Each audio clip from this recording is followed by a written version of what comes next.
Cibuļskis. Ķerkvistu metiens un Ripa vārtos. Atkal tālais metiens, atkal aizsar. Uzvarēja iemetienā Lokomotīvu un uzreiz metiens no zilās līnijas un Ripa ielido vārtu stūrī. Nu, vārtu priekšā bija Miknovs. Un piespēl vārtu priekšā Niževijs vārtu! Aleksandrs Niževijs! Cibuļska lieliski piespēle. Kartiganam redzam nobānu un Niževijs. Izskatījās pat ļoti vienkārši, bet nemaz tik vienkārši tā patiesībā nav. No malas tā skatoties. Tad Dmitrijs Kočevs ar nulli centās izsist, jo īstajā brīdī un īstajā vietā. Sobotina metienu atvaira Telkvists un Vašičeks vārtu priekšā no nērtās puses ieraida Ripu tomēr vārtos.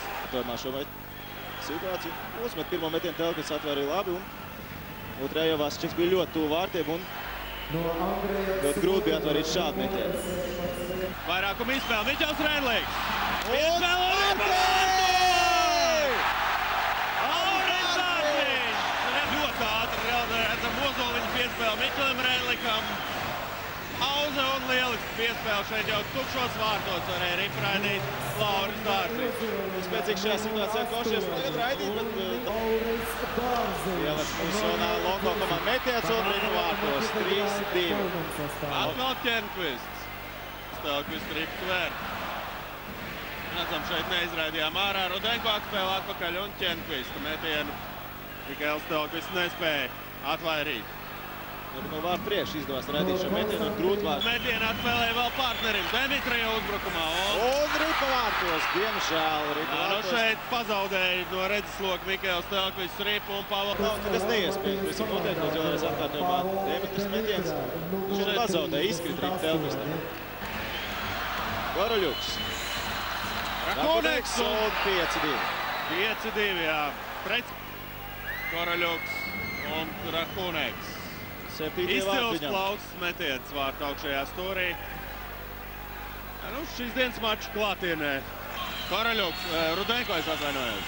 Ķerkvists un hat-triks.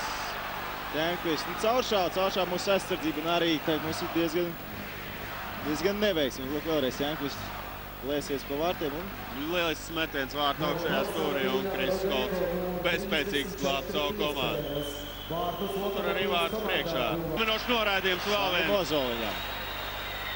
Uzbrukuma zonā noraidījums Zolins 7-2. Un nebūs noraidījums, diemžēl 7-2 rezultāts. Galīgi 7-2 rezultāts. Ar ļoti augstu realizācijas procentu šodien savus momentus realizē Jaroslavas Lokomotīvas komanda un diemžēl mūsējiem pie lauku malā. Artigans, Niževijs un Ripa vārtos! Konats Surovijs! Lieliski vairākumu izspēle, neiztos tik visu varana. Skatāmies atkārtumā kārtīgāts atspēlē Niževijam un tieši precīzi iedeva Tomašam Surovijam un... Tur Žukovs ar Koroļuku īsti nesaprast, kurš tad ņems Suroviju un beigās neviens ģelis.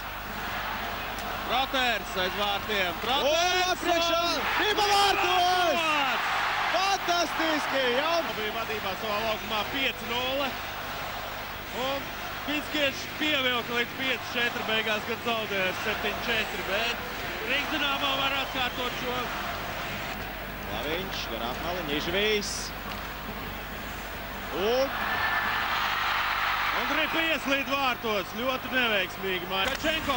Un noraidījums būs Kolts glāb komandu, uzbrukums turpinās, Miknovs. Un Ripa priekšā, Miķels reizes pieskarās 7 sekundes, būs atpakaļ un Tautiņš, Miknovs. Jā, nu Miknovs tur. Arī Troters iesaistās ciņā, Miķels Rēnliks. Rēnliks tur bija, tas, kur sakāvās. Un Troters ar Kačenko šobrīd tur kaujās. Un guļošiem spēlētājiem, es domāju, nevajadzētu cīņas, jo tā var dabūt arī nopietnas disciplināts no Rīgas vadības. Jācenšas savaldīties. Nu, tur Kolts arī, jo vēl viens spēlētājs pieslidoja un uzkrīt virsū brokam treneriem no muguras. Miknovs jau nogādāts noraidīto zonu, bet tur vēl uz ledus guļ šie Troters un cīņas jau nav beigušās. Cenšas noturēt Cibuļskis notur, bet tiesneši nevar pa diviem kopā. Varbūt tālāk. No Rakuneks tur ir tas, kurš ir ļoti aktīvi ar Troteru, bet viņš no muguras pieslidoja Brokam Troteram un... Tur vairs neko īsti nevar aizstāvēties šādā situācijā.